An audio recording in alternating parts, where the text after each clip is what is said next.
तो परमात्मा यहाँ आए हैं, अपने यथार्थ ज्ञान को बताते हैं। वो क्या बताते हैं कि गुरुआ गांव बिगाड़े संतो गुरुआ गांव बिगाड़े। इन नकले गुरुओं ने गांव के गांव, पूरे शहर के शहर, अक्षेत्र का अक्षेत्र विनाश कर दिया। ऐसे कर्म जीव का लाजिए ईव जड़े नहीं जाड़े। भेड़ पूछ को पंडित पकड़े भादो नदी विहंगा। गरीबदास वैभव जल डूबे नहीं साध सत्संगा। कबीर परमेश्वर की महिमा से परिचित होने के बाद आदरणीय गरीबदास साहिब जी ने परमेश्वर द्वारा दिए गए उस ज्ञान को कैसे बताया है कि भेड़ पूछ को पंडित पकड़े ये भादो नदी विहंगा। गरीबदास वैभव जल डूबे नहीं साध सत्संगा। कबीर परमेश्वर जी ने भी कहा है कि कबीर इस संसार को समझाऊं कै बार, और पूछ पकड़ के भेड़ किए उतरा चाव पार। जैसे दरिया से पार होना है, भादों के अंदर सबसे ज्यादा वर्षा होती है और उस समय छोटी मोटी नदियां भी, छोटे मोटे नाले भी दरिया का रूप धारण करके चल पड़ते हैं। तो उस समय कहते हैं कोई दरिया ऐसे भादों के अंदर दरिया बह रही हो, बहुत अक्षेत्र को कवर करके जल अथाह जल चल रहा हो, और उससे पार करने के लिए कोई प्रयत्न कर रहा है, उसको कोई गाइड कर दे कि भेड़ की पूंछ पकड़ ले और ये तुझे दरिया से पार कर ले जाएगी। तो वो साधन कैसा है? व्यर्थ, डुबोने का। तो ऐसे इन संतों और इन अभी तक ब्रह्मा विष्णु महेश और इन क्या ना ऋषि महर्षियों के द्वारा दिया गया जो भक्ति मार्ग है, इन पंडितों के द्वारा दिया गया जो भक्ति मार्ग है, वो ऐसा है कि दरिया से पार करने के लिए भेड़ की पूंछ का समर्थन कर रहे हैं कि भेड़ की पूंछ पकड़ो और ये भेड़ तुम्हें पार कर ले जाएगी। अर्थात उनके द्वारा दी गई भक्ति विधि संसार सागर से पार नहीं कर सकती, ये पूर्ण मोक्ष नहीं कर सकती। कबीर इस संसार को समझाऊं कै बार, ये पूछ पकड़ के भेड़ की भाई उतरा चावे पार। वही गरीबदास साहिब जी कह रहे हैं, भेड़ पूछ को पंडित पकड़े ये भादो नदी विहंगा। गरीबदास वैभव जल डूबे नहीं साध सत्संगा। कि वो भवजल संसार रूपी सागर में डूब जाएंगे जो साधुओं का सत्संग यानी तत्वदर्शी संत का सत्संग जिनको सुनने को नहीं मिला। और ये पंडित, ये ब्राह्मण लोग, ये भेड़ पूंछ को पकड़े हुए हैं, इनको यथार्थ ज्ञान नहीं भक्ति विधि का। भेड़ पूंछ को पंडित पकड़े ये भादो नदी विहंगा। विहंग माने बहुत ही विहंग, बहुत लंबी चौड़ी अथाह जल चल रहा है, और उसमें से भेड़ की पूंछ पकड़ कर ये पार करना चाहते हैं। अब यहां फिर समस्या आ जाती है कि ब्राह्मणों को ज्ञान नहीं, क्या कबीर जी को ही ज्ञान था? हाँ, कबीर जी तो भगवान थे, ज्ञान तो छोड़ो वो भगवान थे, और इन ब्राह्मणों को ज्ञान नहीं था, भक्ति मार्ग का ज्ञान नहीं था। अब ये रह रह कर लालटेन दिखानी पड़ती है कि कहीं कोई मेरे साथ टकरा ना जावे। जैसे सुबह बताया था, अंधा एक लालटेन लिए जाओ था अंधेरे में, आगे से बच्चे आ गए, उछल कूद मचा रहे थे, तो उसने अंधे ने आवाज लगाई कि बेटा देखना मैं अंधा हूं, मुझे दिखाई नहीं देता, सावधान होकर आना चलना। तो बच्चों ने पूछा, बाबा फिर लालटेन किस लिए ले रखा, तुम्हें दिखाई नहीं देता? अंधे ने कहा कि तुम आंखों वालों के लिए, कहीं मुझे मेरे में टक्कर ना मार दो, बूढ़े की देही तोड़ दो, किधर टूट जा टांग मेरी। और इस लालटेन के चानने में तुम मुझसे दूर से निकल जाओगे। तो ये लालटेन बार बार इसलिए दिखानी पड़ती है कि ब्राह्मणों को ज्ञान नहीं था, सतयुग के ब्राह्मणों को ज्ञान नहीं था, और कलयुग के ब्राह्मण तो राक्षस बताए। किसने? दास ने नहीं, श्रीमद देवी भागवत ने।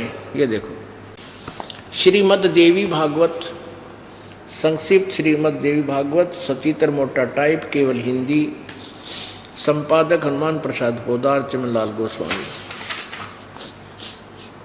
प्रकाशक में मुद्रक हैं गीता प्रेस, गोरखपुर, गोविंद भवन कार्यालय, कोलकाता का संस्थान। इसके 414 पृष्ठ पे ये देखिएगा, छठा स्कंद, संशिव देवी भागवत 414 पृष्ठ। जन्मेजय ने पूछा महाभाग, किस युग में कैसा धर्म का स्वरूप है? इस संपूर्ण विषय को तुम विशेष रूप से बताने की कृपा कीजिए। व्यास जी बोले, व्यास जी हैं राइटर ऑफ आल पुराण और वेद एंड गीता जी। राजन, यह निश्चय है कि सतयुग में ब्राह्मण वेद के पूर्ण विद्वान थे। उनके द्वारा निरंतर भगवती जगदम्बा की आराधना होती थी। भगवती का दर्शन करने के लिए उनका मन सदा ललायित रहता था। अब आपने देखा कि व्यास जी कह रहे हैं कि सतयुग के ब्राह्मण और वेद के पूर्ण विद्वान होते थे और वो दुर्गा की पूजा करते थे। और दुर्गा क्या कह रही है 562 पृष्ठ पे, 562 पृष्ठ पे दुर्गा क्या कह रही है कि तुम ब्रह्म का जाप करो और सब बातें छोड़ दो और कोई भी पूजा के योग्य नहीं है। 7वां स्कंद 562 पृष्ठ। देवी के द्वारा हिमालय को ज्ञानोपदेश और ब्रह्म स्वरूप का वर्णन, यानी ब्रह्म के विषय में वो जानकारी दे रही है।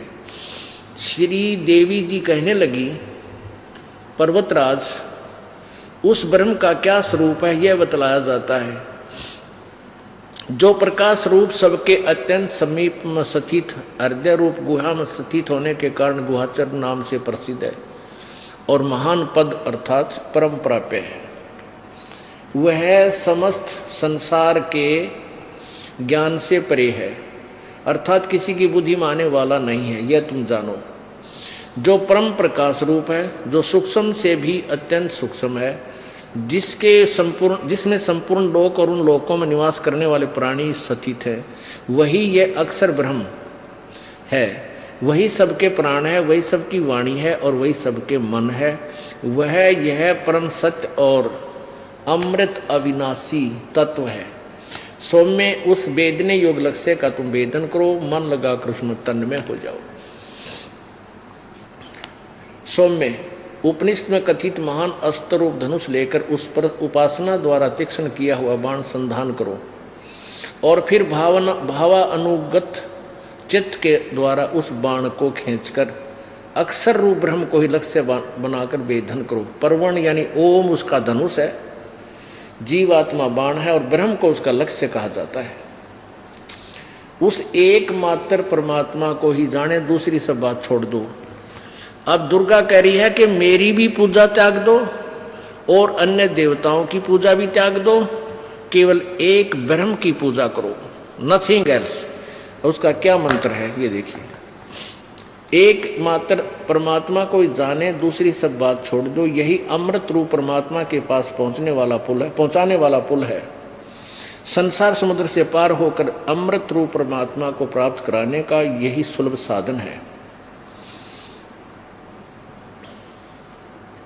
उस हृदय में विविध प्रकार प्रकट होने वाला परब्रह्म संतन करता है, अंतर्यामी रूप से वर्तमान।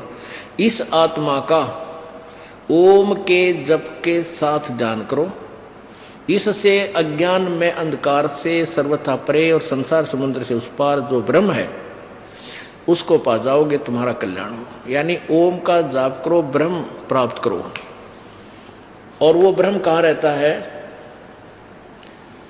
वह यह सबका आत्मा ब्रह्म ब्रह्मलोक रूप दिव्य आकाश में स्थित है।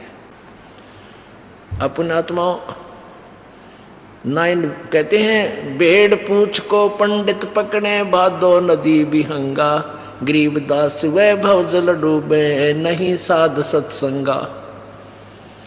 अब ये ब्राह्मण है, सतयुग के ब्राह्मण कहते हैं वो दुर्गा की पूजा करते थे और वेदों के पूरे विद्वान थे। वेदों में ना गीता जी में कहीं भी दुर्गा की पूजा का कितना विधान नहीं, और ये वेदों के ज्ञाता है। अब आपने 414 पृष्ठ पे देखा, व्यास जी बता रहे हैं कि ब्राह्मण, सतयुग के ब्राह्मण वेद के पूर्ण विद्वान होते थे और वो दुर्गा की पूजा करते थे। अरे सारा गजब हो गया। और दुर्गा कहती है मैं केवल एक ओम जाप है और ब्रह्म की पूजा करो। और गीता जी अध्याय नंबर 18 के श्लोक नंबर 62 में गीता ज्ञानदाता ब्रह्म, गीता जी अध्याय नंबर 8 के श्लोक नंबर 13 में अपने विषय में बता रहा है कि मेरा एक ओम मंत्र है, एक अक्षर ओम मंत्र है, मेरा जाप करोगे मुझे प्राप्त होगे। चौथे अध्याय के 5वें श्लोक में कहा कि अर्जुन तेरे और मेरे बहुत जन्म हो चुके, तू नहीं जानता मैं जानता हूं। और 9वें श्लोक में कहा कि मेरे जन्म और कर्म अलौकिक है। 8वें अध्याय के प्रथम श्लोक में अर्जुन ने पूछा कि आपने 7वें अध्याय के 29वें श्लोक में गीता जी में कहा कि उस तत्ब्रह्म को जानने के बाद और पूरे अध्यात्म ज्ञान को समझने के उपरांत प्राणी केवल जरा और मरण से छूटने का प्रयत्न करता है। तो किम तत्ब्रह्म, वो तत्ब्रह्म कौन है? 8वें अध्याय के 3 श्लोक में उत्तर दिया है गीता ज्ञानदाता ब्रह्म ने कि वो परम अक्षर ब्रह्म है। गीता जी अध्याय नंबर 8 के श्लोक नंबर 5 और 7 में अपनी साधना के विषय में बताया कि मेरी साधना करेगा तो मुझे प्राप्त होगा। और 8वें अध्याय के 6 श्लोक का ये प्रमाण है, उसका भावार्थ है कि जो जिसकी पूजा करता है अंतिम श्वास तक उसी को प्राप्त होता है।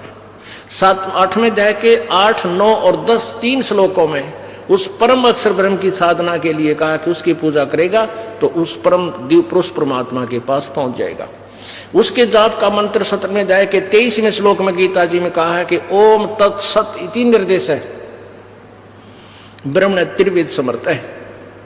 ओम तो सीधा ब्रह्म का है, तत् और सत्य सांकेतिक है, ये ब्रह्म और परब्रह्म पूर्ण ब्रह्म के हैं, परब्रह्म और पूर्ण ब्रह्म के हैं, यानी अक्षर ब्रह्म और परम अक्षर ब्रह्म के बारे में है। तत् मंत्र जो है ये अक्षर ब्रह्म का और सत मंत्र ये सांकेतिक है दोनों, और ये मंत्र नहीं है कोई और मंत्र ये दास बताएगा। तो सत मंत्र वो परम अक्षर ब्रह्म का है। इन तीनों मंत्रों के जाप से पूर्ण ब्रह्म की प्राप्ति होगी। तो ब्रह्म कहता है उस परमेश्वर की पूजा करो, उस परमेश्वर की शरण में जा जिसकी कृपा से तू परम शांति और शाश्वत स्थान को प्राप्त होगा। और ये ब्राह्मणों के वो दुर्गा की पूजा करते थे और वेद के बड़े पारगामी विद्वान थे, पूर्ण विद्वान थे, टट्टू थे वह। अब देखो ये छठा अध्याय, छठा स्कंद,